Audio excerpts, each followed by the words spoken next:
Download aplikasi Bekal Islam dan kunjungi web bekalislam.com. Bismillahirrahmanirrahim. Assalamualaikum warahmatullahi wabarakatuh. Alhamdulillahi ala ihsani wa syukru lahu ala taufiqihi wa amtinani wa asyhadu an la ilaha illallah wahdahu la syarika lahu ta'ziman li sya'ni wa asyhadu anna Muhammadan abduhu wa rasuluhu da'ila ridwani. Allahumma salli alaihi wa ala alihi wa ashabi wa ikhwani. Hadirin dan hadirat yang dirahmati oleh Allah Subhanahu wa taala. Kita lanjutkan pelajaran kita tentang As-Sirah An-Nabawiyah.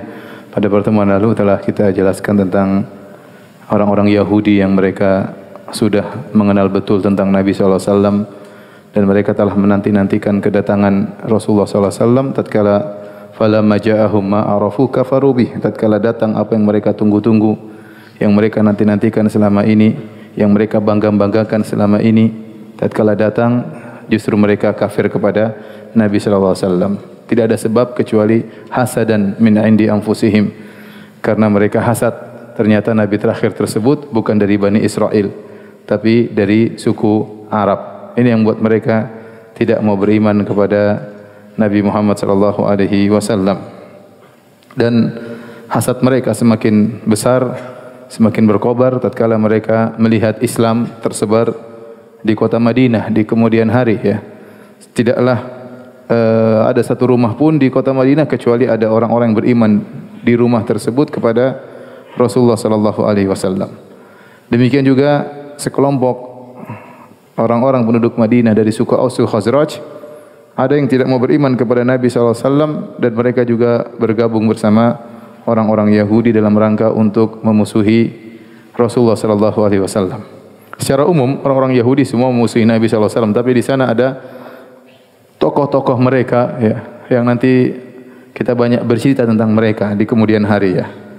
Ya, tokoh-tokoh Yahudi tersebut diantaranya adalah Huyai bin Akhtab, bapaknya Sofiyah radhiyallahu taala anha, kemudian saudaranya Huyai bin Akhtab yaitu Abu Yasir, kemudian Salam bin Mishkam, Kinanah ibn Rabi', kemudian ada namanya Ka'ab bin Ashraf, ya, ini juga ada kisahnya tersendiri, kemudian Ka'ab bin Asad, Amr bin Jahash, Rifa'ah bin Yazid ibn Tabut, ya. Di antaranya juga ada seorang namanya Ibnu Saluba Al-Fatyuni, ya. Dia berkata kepada Nabi SAW, "Ya Muhammad, ma ji'tana bi syai'in na'rifuhu." Wahai Muhammad, kau tidak mendatangkan kepada kami sesuatu yang kami ketahui. "Wa ma anzalallahu 'alaika min ayatin bayyinatin fanatba'aka laha." Dan Allah tidak menurunkan bersamamu satu ayat yang jelas, yang kalau ayat itu jelas kami pasti ikut engkau, tapi tidak ada ayat jelas tersebut. Maka Allah turunkan ayat membela Rasulullah SAW. "Wa laqad anzalna ilaika ayatin bayyinat." Sungguh kami telah turunkan kepada engkau wahai Muhammad bukan satu ayat saja, ayatin bayyinat, berayat-ayat yang sangat jelas. "Wa ma yakfuru biha ilal fasiqun." Tidak ada yang mengkafiri ayat-ayat tersebut kecuali orang-orang fasik. Kemudian juga misalnya Rafi' bin Huraimilah dan Wahab bin Zaid, dua orang Yahudi ini pernah berkata kepada Rasulullah sallallahu alaihi wasallam, "Ya Muhammad, i'tina bi kitabin tunziluhu alaina minas sama'i naqra'uh." Wahai Muhammad, turunkanlah kepada kami dari langit buku yang kami bisa baca, ya, kitab suci yang dari langit kami baca. Yang kedua, wa fajjir lana anharan natba'uka wa nusaddiquk, dan alirkanlah bagi kami sungai-sungai, ya, agar kami bisa membenarkanmu dan mengikutimu. Maka Allah Subhanahu wa taala menurunkan ayatnya kepada Rasulullah sallam, "Am turiduna an tas'alu rasulakum kama su'ila Musa min qabl, wa may yatabaddalil kufra bil imani faqad dhalla sawa'as sabil." Allah menjelaskan, wahai Muhammad, itu kebiasaan orang-orang Yahudi dulu, nenek moyang mereka juga minta yang aneh-aneh kepada Nabi Musa. Ya, maka kata Allah, "Am turiduna an tas'alu rasulakum." Apakah kalian ingin meminta kepada Rasul kalian itu Muhammad sallallahu alaihi wasallam sebagaimana Musa dahulu diminta sebelumnya? Barang siapa yang merubah keimanan dengan kekufuran, maka dia telah tersesat dari jalan yang lurus, ya. Jadi kebiasaan orang Yahudi dahulu minta yang aneh-aneh kepada Nabi Musa alaihissalam. Insyaallah nanti mudah-mudahan pada pertemuan berikutnya kita akan bicara tentang sejarah Yahudi, karena mereka ini kaum spesial, ya, yang harus kita sering berbicara tentang mereka karena sangat berbahaya.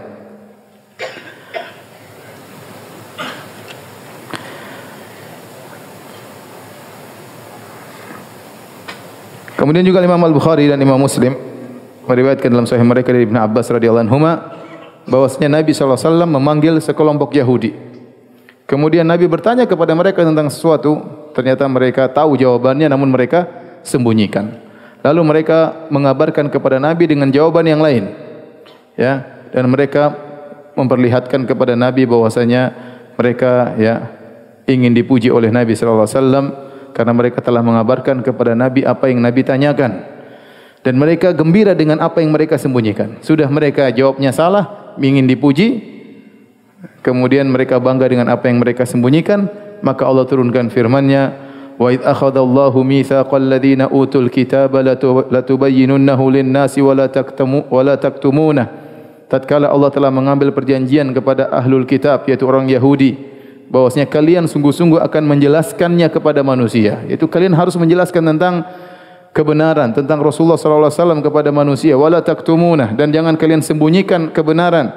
Fanabadhuhu wara'a zuhurihim, namun mereka membuang perjanjian tersebut di belakang mereka. Mereka tidak menghargai perjanjian mereka yang Allah telah ambil sumpah dari mereka. Washtarau bihi thamanan qalila, semuanya untuk mendapatkan sedikit dunia.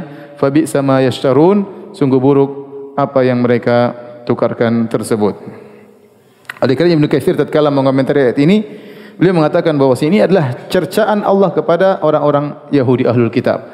Karena Allah telah mengambil janji dari mereka melalui lisan para anbiya, Nabi Musa dan yang lainnya, bahwasanya kalian harus menyebarkan kepada manusia tentang nabi terakhir yang akan datang. Harus sering diucap-ucapkan, harus sering diberitakan supaya orang-orang memiliki persiapan untuk menyambut nabi terakhir tersebut. Ya. Dan ini dilakukan orang Yahudi, mereka sering sampaikan ini kepada penduduk kota Madinah. Mereka sesumbar akan datang nabi terakhir yang bersama kami akan beriman dengan nabi tersebut, kami akan mengalahkan kalian. Mereka gembar-gemborkan tentang nabi ini. Tatkala nabi tersebut datang, justru mereka yang paling pertama kafir kepada nabi tersebut. Hanya untuk apa? Ya, untuk washtarau bihi thamanan qalila, untuk mendapatkan sedikit dunia. Ya, untuk mendapatkan sedikit dunia. Dan ini juga peringatan kepada para asatidzah, para dai, para ulama, bahwasanya mereka tidak boleh menyembunyikan kebenaran hanya karena secercah dunia. Maka mereka harus menjawab dengan sesuai yang mereka yakini dari kebenaran. Kata Nabi sallallahu alaihi wasallam, "Man su'ila an ilmin fakatamahu uljima yaumal qiyamah bilijamin minan nar." Bilijamin min nar. Barang siapa yang ditanya tentang suatu kemudian dia sembunyikan jawabannya, padahal dia tahu jawabannya, ya maka dia akan diberi dijamin semacam tali yang diletakkan di mulutnya yang terbuat dari api neraka. Ya, orang-orang ulama Yahudi dahulu mereka sering menyembunyikan kebenaran yang mereka ketahui hanya karena ingin mendapatkan dunia. Kemudian juga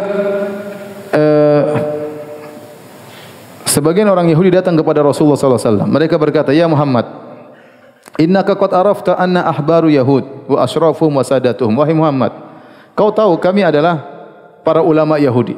Kami adalah orang-orang mulia di kalangan Yahudi. Kami adalah pemimpin orang-orang Yahudi. Ya, kalau kami ikuti engkau, beriman kepadamu, maka semua Yahudi akan beriman kepada engkau. Jadi mereka kasih penawaran. Kau kan tahu ya Muhammad, kita kalau beriman sama engkau, semua Yahudi akan beriman kepadamu. Dan mereka tidak akan menyelisih kami karena kami sudah beriman kepada Anda wahai Muhammad. Tapi ingat, sungguhnya kami ada masalah sama sekelompok Yahudi. Kami punya masalah. Nah, kami ingin kami dan mereka menjadikanmu hakim, kami berhukum kepada engkau. Tapi ingat, kalau kau putuskan perkara, menangkan kami. Kalau kami menang, kami beriman kepada engkau. Subhanallah. Rasulullah SAW tidak mau. Turunlah firman Allah Subhanahu wa taala, "Wa anihkum bainahum bima anzalallahu wa la tattabi' ahwa'ahum." Wahai Muhammad, hukumlah di antara mereka dengan apa yang Allah turunkan dan jangan ikuti hawa nafsu mereka. Wahdharhum an yaftinuka an ba'dhi ma anzalallahu ilaik. Dan hati-hati jangan sampai mereka memfitnah engkau dari sebagian yang Allah turunkan kepada engkau. Fa in tawallaw fa'lam annama yuridullahu an yusibahum bi ba'di dhunubihim wa inna katsiran minan nasi lafasiqun. Afa hukmal jahiliyati yabghun? Apakah mereka mengharapkan hukum jahiliyah? Ya. Wa man ahsanu minallahi hukman liqaumin yuqinun. Dan hukum siapa yang lebih terbaik daripada hukum Allah bagi orang-orang yang beriman. Kemudian juga sebagian Yahudi. Yahudi ini brengsek semuanya, brengsek semuanya. Datang sekelompok Yahudi, mereka berbicara di antara mereka. Kata mereka, ta'alau nu'minu bima unzila ala Muhammad wa ashabi ghudwatan wa nakfuru bihi ashiyatan hatta nulabbisa alaihim. Begini aja, kita pagi-pagi pura-pura beriman sama Muhammad. Sore kita kufur lagi, ya. Siapa tahu ya, kita bikin bingung mereka, ya. Siapa tahu nanti mereka ngikutin kita, siapa tahu mereka nanti menjadi kufur. Jadi kita pura-pura beriman, kita bikin syubhat, ya. Sorenya kita kafir lagi, ya. Jadi di depan mereka kita pura-pura beriman. Kalau mereka sudah pulang, kita kafir di belakang. Jadi mereka ini orang Yahudi menghalalkan segala cara. Mereka menghalalkan segala cara. Jadi perlu anda ketahui, antum ketahui, antara Yahudi dengan selain Yahudi tidak ada halal haram, ya. Semuanya halal. Tapi di antara mereka ketat. Antara Yahudi sama mereka punya hukum-hukum yang mereka tegakkan dan mereka sangat ketat, ya. Tetapi kalau sudah mereka sama kita, sama selain Yahudi, ya, selama non Yahudi, maka tidak ada namanya halal haram, semuanya boleh, ya. Sebagaimana termaktub dalam buku-buku akidah mereka, terutama kitab Talmud. Yang ini nanti insya Allah kita jelaskan di lain waktu. Maka tatkala mereka menghalalkan cara untuk merusak kaum muslimin, mereka bilang, udah kita pura-pura beriman aja. Kalau kita Islam enggak boleh pura-pura syirik, enggak boleh. Kita biar orang-orang non muslim masuk Islam, kita pura-pura musyrik aja, ya. Musyrik, kemudian kita gaul sama mereka, pura-pura beribadah, ya, menyembah berhala sama mereka, kita kasih syubhat, nanti sore kita masuk Islam lagi. Kita tidak boleh seperti itu. Tapi mereka boleh, ya. Makanya kaidah mereka al-ghayah tubarrirul wasilah. Tujuan menghalalkan segala cara.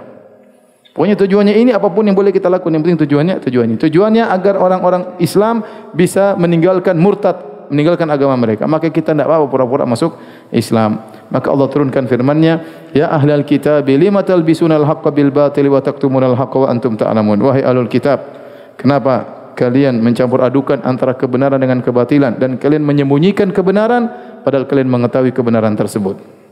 Wa qala ta'ifatu min ahlil kitabi aminu billadzi unzila alladziina amanu wajhan nahar waqfuru akhirahu la'allahum yarji'un. Sebagian ahlul kitab berkata, marilah kita beriman kepada yang diturunkan kepada Muhammad di pagi hari. Nanti sore kita kafir lagi. Siapa tahu mereka murtad.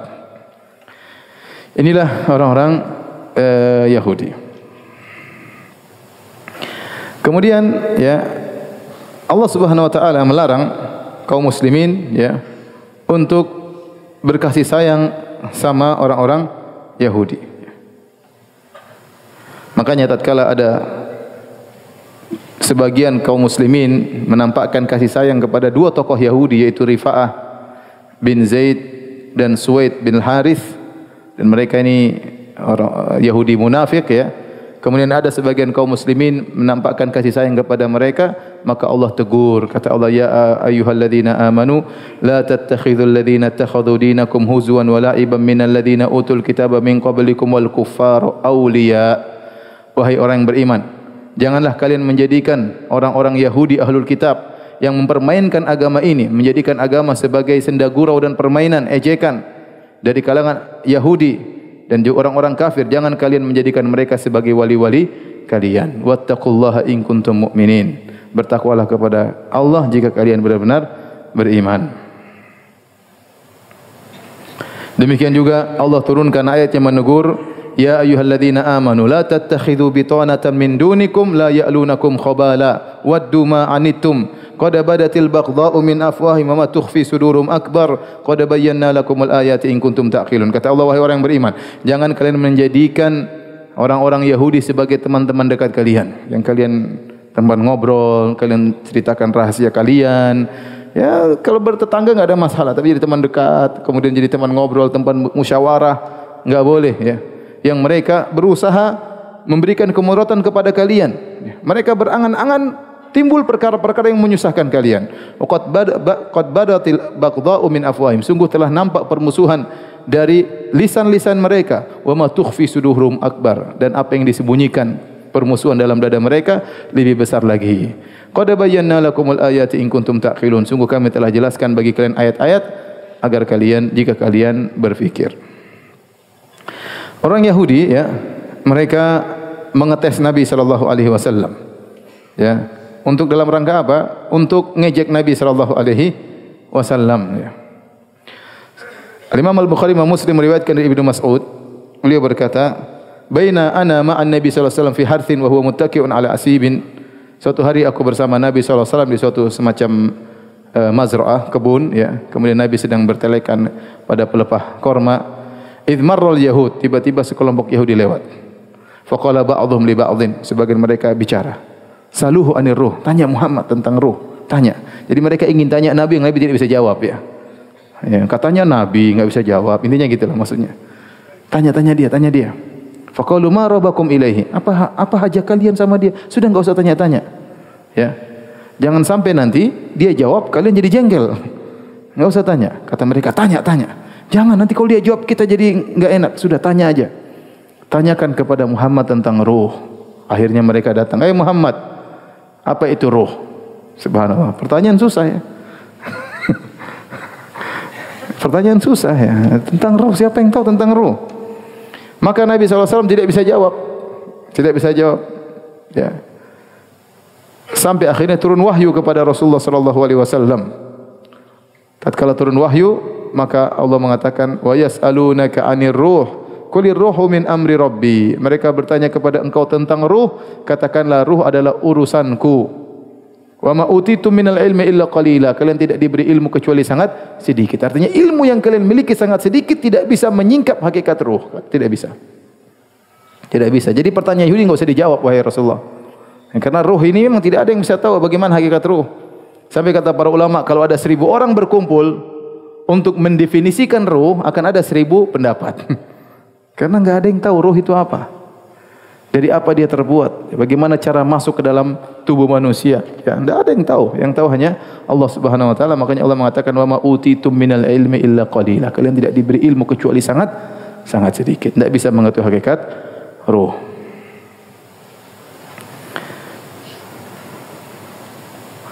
Demikian juga mereka datang kepada Rasulullah, mereka berkata, "Ya Abul Qasim, wahai Muhammad, sampaikanlah kepada kami tentang beberapa perkara. Yang berapa perkara tersebut, 4 perkara tersebut tidak ada yang tahu kecuali Nabi. Kami ingin ngetes engkau, ya, maksudnya kau ini Nabi atau bukan. Ada 4 perkara tidak ada yang tahu kecuali Nabi." Kata Rasulullah SAW, silakan kalian tanya kepadaku, dengan syarat kalian harus berjanji. Ya, kalau aku menjawab pertanyaan kalian dan kalian tahu jawabannya, kalian harus masuk Islam. Kata mereka, iya, kami akan masuk Islam. Yahudi brengsek, bohong ya. Kata Nabi, ya kalau gitu tanya. Mereka bertanya di atas pertanyaan mereka, akhbirna 'anit ta'am alladhi harrama Israil 'ala nafsihi min qabli an tunazzala at-Taurat. Ya. Dalam Al-Qur'an Allah mengatakan kullu ta'ami kana halal li bani Israil illa ma harrama Israil 'ala nafsihi min qabli an tunazzala at-Taurat. Kabarkanlah kepada kami tentang makanan yang pernah Israel haramkan atas dirinya. Israel maksudnya Nabi Yakub alaihissalam. Dulu Yakub alaihissalam pernah mengharamkan suatu makanan kepada dirinya. Kabarkan kepada kami makanan apakah itu? Subhanallah, teka-teki silang. Apa makanan tersebut? Kemudian pertanyaan mereka berikutnya ya. Akhbirna kaifa hadha an-nabiyyu fi an-naum. Kabarkan kepada kami bagaimana Nabi Musa tidur.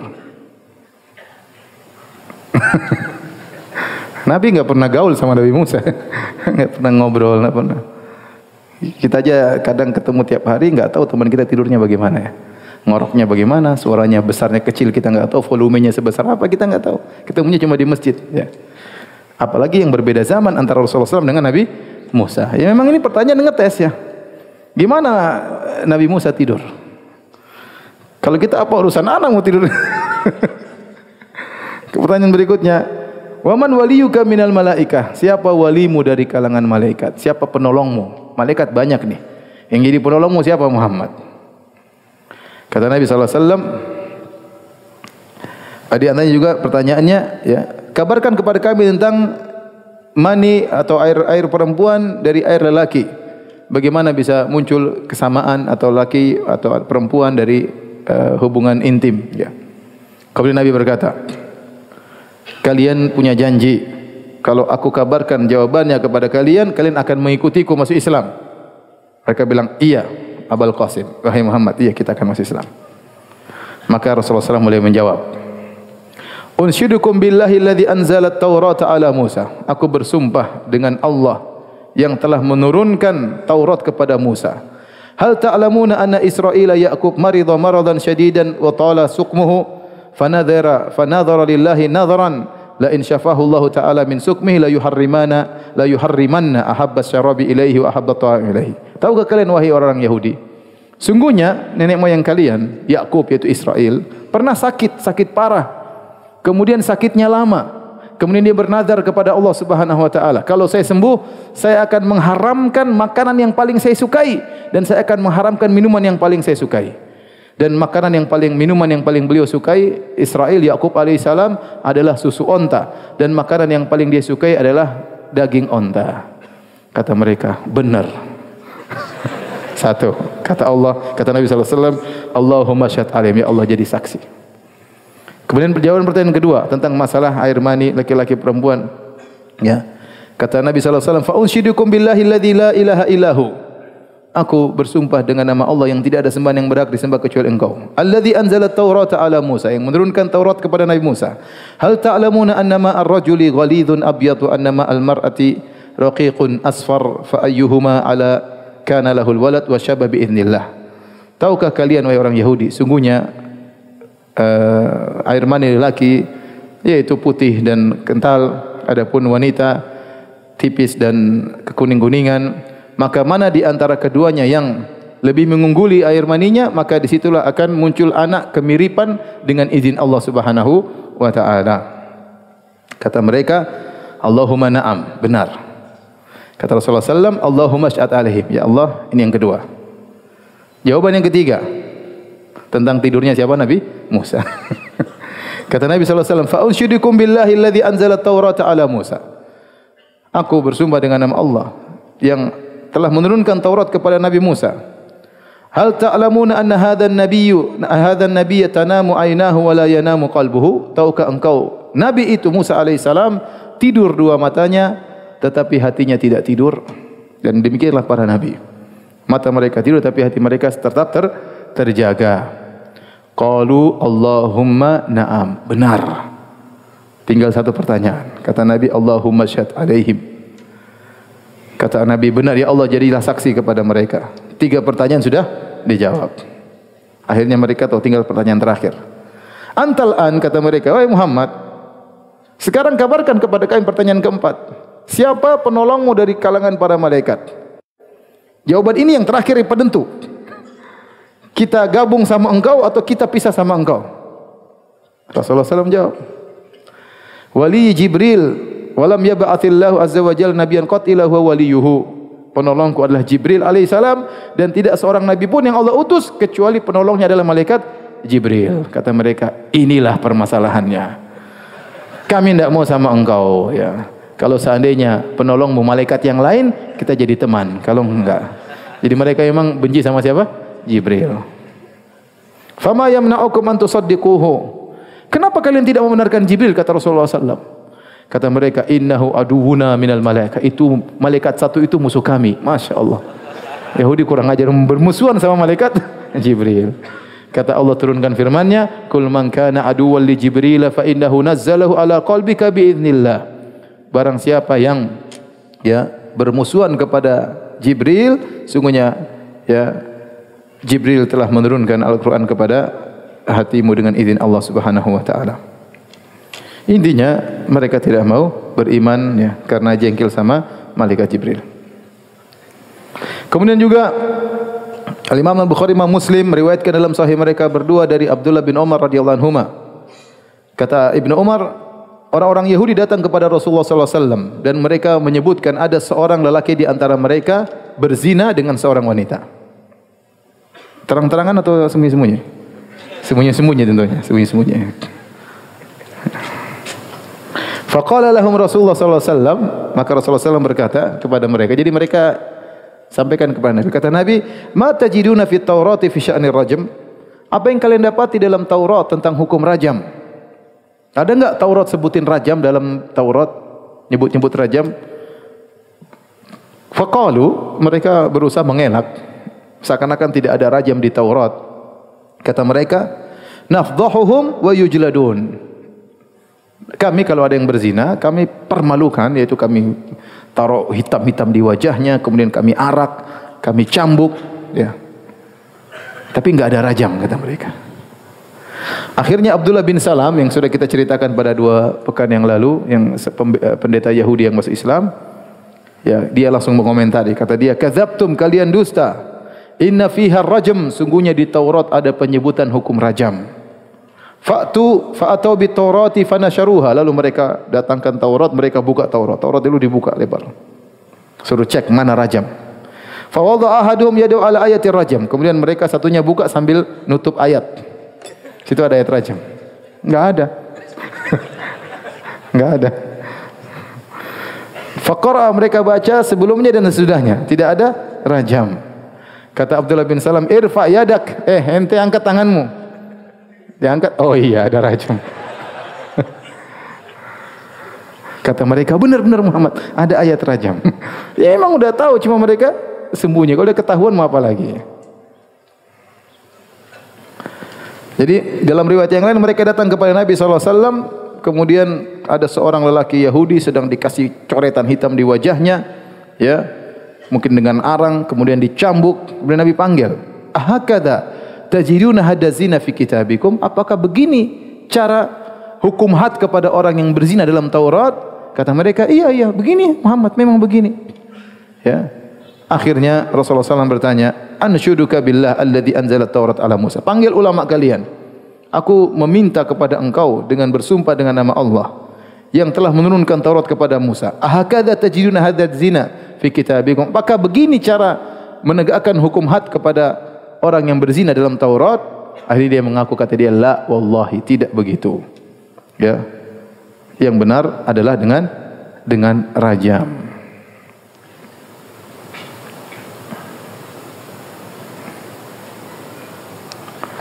Taib itu diantara contoh-contoh ya kelakuan orang-orang Yahudi kepada Rasulullah sallallahu alaihi wasallam. Tatkala Nabi sallallahu alaihi wasallam tiba di kota Madinah, ya, tidak semua orang langsung masuk Islam. Sebagian suku Aus dan Khazraj, ya, karena penduduk kota Madinah suku Aus dan suku apa? Al-Khazraj. Tatkala mereka masuk Islam, mereka diberi gelar dengan kaum Ansar, yaitu para penolong. Karena mereka adalah Ansarul Muhajirin, mereka yang telah menolong kaum Muhajirin, ya. Tapi namun tidak semua masuk Islam. Sebagian mereka tetap bertahan dalam kesyirikan mereka. Ya. Dan bahkan, ya, sebagian mereka pergi ke Mekah bergabung dengan orang Quraisy, kemudian memprovokasi orang-orang Quraisy untuk menyerang kaum muslimin. Di antara para provokator dari kota Madinah yang memprovokasi orang-orang Quraisy untuk menyerang kaum muslimin adalah Abu Amir Ar-Rahib. Abu Amir Ar-Rahib ini bapaknya Hanzalah Ghusilul Malaikah. Di antara pahlawan Islam sahabat yang meninggal di perang Uhud namanya Hanzalah.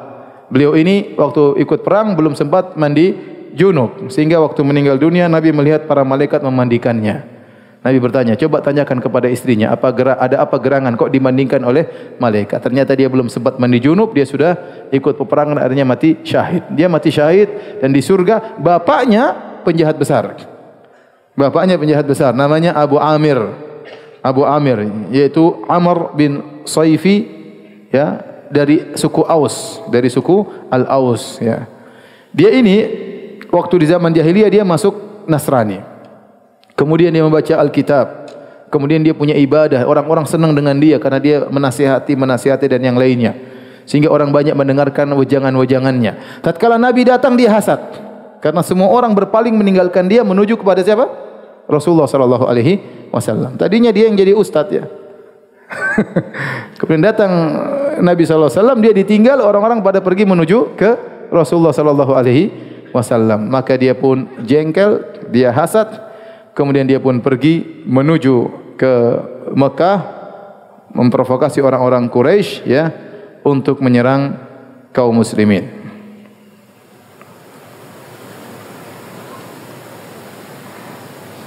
Akhirnya, ya, datanglah kaum musyrikin, datang berkumpul menyerang kaum muslimin dalam perang Uhud ya, di antaranya. Namun Nabi SAW menamakan dia Abu Amir Al-Fasiq. Nabi menggelar diri dengan si fasik ya.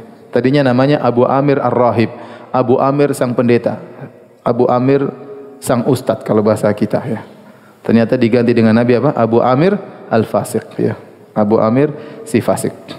Kemudian tokoh yang paling top di kota Madinah adalah Abdullah bin Ubay bin Salul. Abdullah bin Ubay bin Salul, gembong orang-orang munafik. Jadi Abdullah bin Ubay bin Salul, ya dia dari suku Al-Khazraj, dari suku Al-Khazraj. Dan dia satu-satunya senior yang tersisa yang ada di kaum Ansar. Karena suku Aus Khazraj terjadi perang saudara di antara mereka sampai dikatakan 120 tahun. Dan terlalu banyak yang meninggal dunia. Dan puncak peperangan mereka dikenal dengan Yaumul Bu'ats, yaitu sekitar 5 tahun sebelum Nabi berhijrah ke kota Madinah. Di situlah puncak-puncak peperangan antara suku Aus Khazraj. Di puncak peperangan tersebut, perang saudara tersebut, semua senior-senior tewas. Yang tersisa cuma satu ekor, namanya Abdullah bin Ubay bin Salul. Dia satu-satunya yang tersisa. Akhirnya mereka sudah capek dengan peperangan. Dan dia satu-satunya orang yang disepakati oleh dua suku, Aus dan Khazraj, untuk menuakannya, untuk menjadikannya pemimpin. Ya, ini orang hebat, orang terpandang, senior ya. Maka suku Aus dan Khazraj yang berperang akhirnya sepakat untuk menjadikan dia pemimpin. Siapa? Abdullah bin Ubay bin Salul. Waktu mereka sudah ingin mengangkatnya jadi pemimpin, tiba-tiba Muhammad sallallahu alaihi wasallam datang. Semua orang berpaling kepada siapa? Rasulullah sallallahu alaihi wasallam. Maka dia pun hasad dan dia pun jengkel. Harusnya dia jadi pemimpin, tidak jadi. Semuanya diambil oleh siapa? Muhammad sallallahu alaihi wasallam. Akhirnya tatkala orang-orang semua masuk Islam, dia tidak mau masuk Islam. Dia tetap dalam kondisi syirik. Dia baru masuk Islam setelah perang Badar. Setelah perang Badar, kaum muslimin jaya mengalahkan orang-orang Quraisy, dia ketakutan, lebih aman dia masuk apa? Islam. Masuk Islam, KTP-nya doang, hatinya munafik. Maka dia berubah jadi musyrik, jadi apa? Munafik. Tapi kalau dilihat KTP-nya, Islam. Inilah kisah dari Abdullah bin Ubay bin Salul.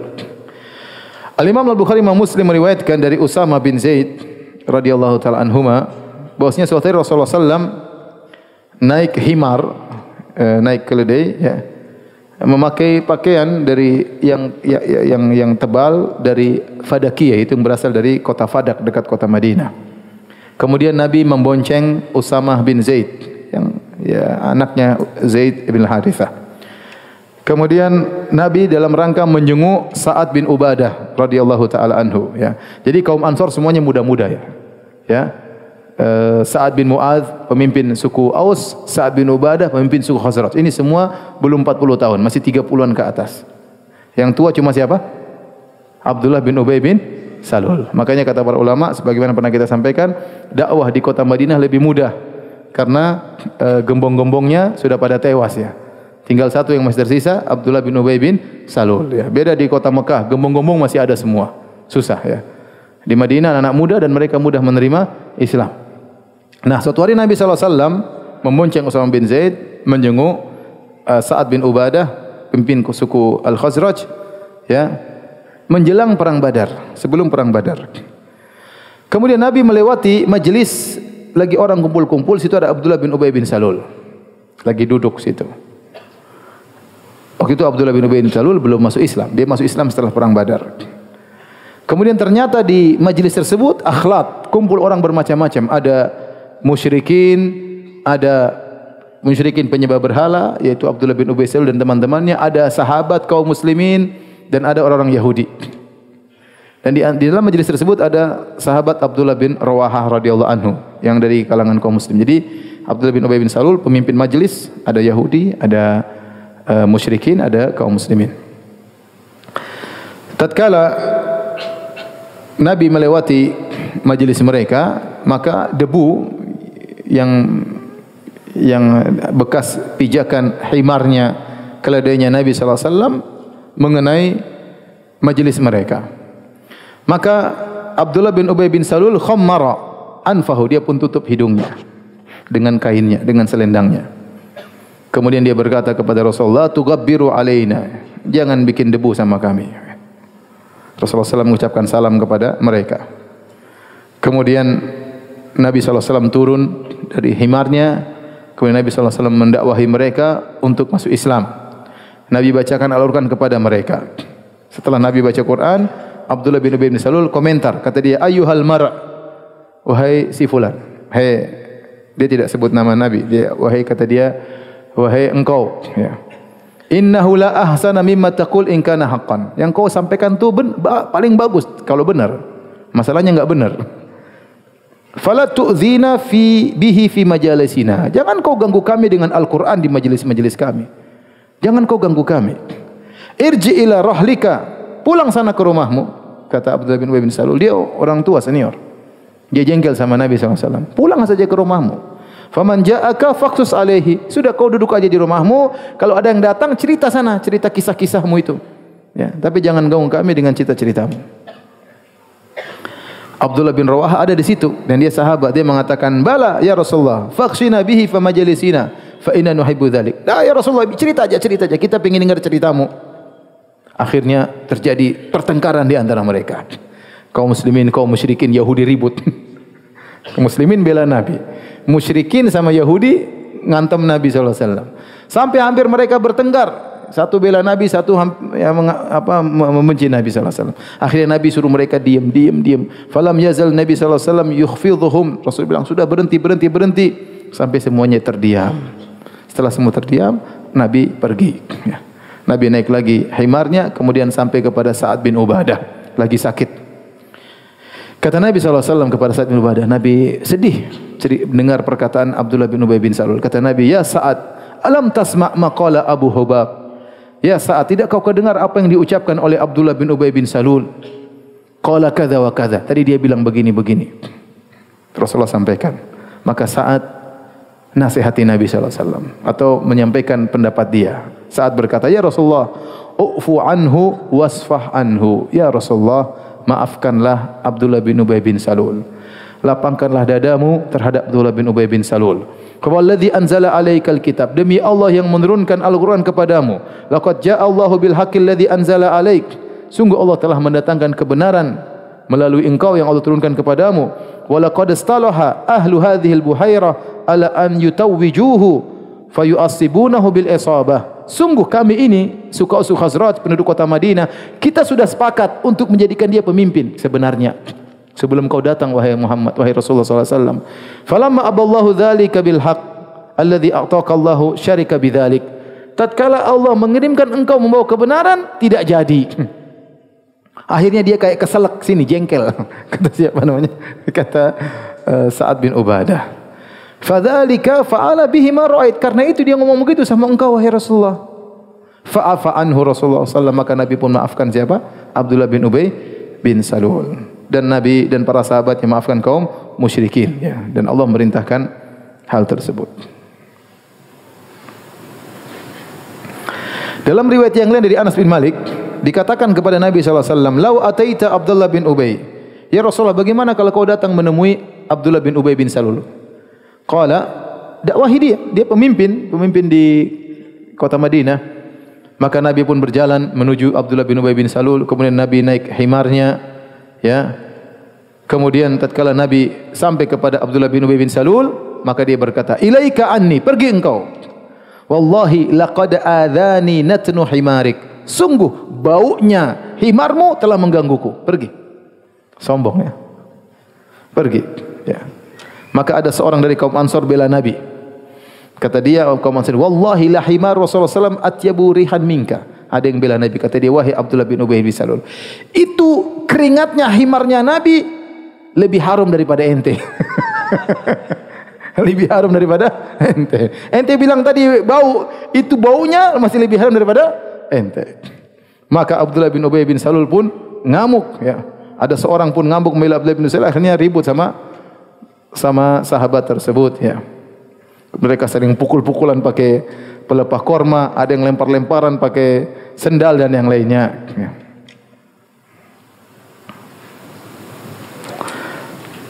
Baik.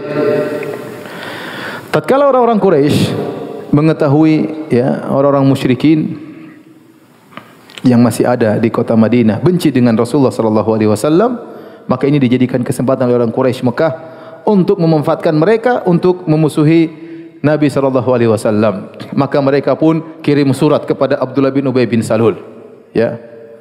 Jadi yang orang musyrikin yang tersisa, ya. Kemudian mereka menulis, kata mereka, wahai Abdullah bin Ubay bin Salul dan para pengikutnya, sungguhnya kalian telah menaungi musuh kami Muhammad, ya. Kami bersumpah dengan nama Allah, kami akan menyerang kalian. Kami akan menyerangnya Muhammad tersebut.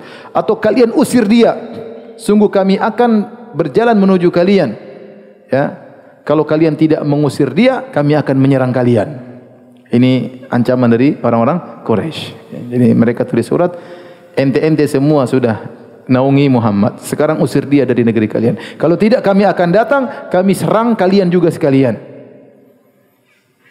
Akhirnya tatkala sampai kabar ini kepada surat tersebut kepada Abdullah bin Ubay bin Salul, maka mereka pun berkumpul. Sudah, kita berkumpul.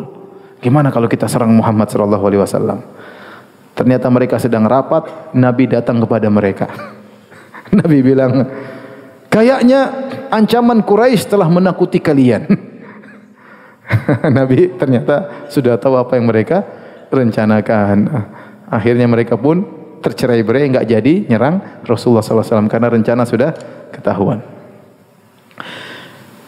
Namun sejak saat itu, ya, maka Rasulullah SAW setiap tidur maka ada sahabat yang menjaga Nabi SAW. Ya, selalu ada yang menjaga Nabi SAW karena dikhawatirkan ada di antara orang-orang musyrikin tersebut yang masih di kota Madinah akan menyerang Rasulullah SAW. Kemudian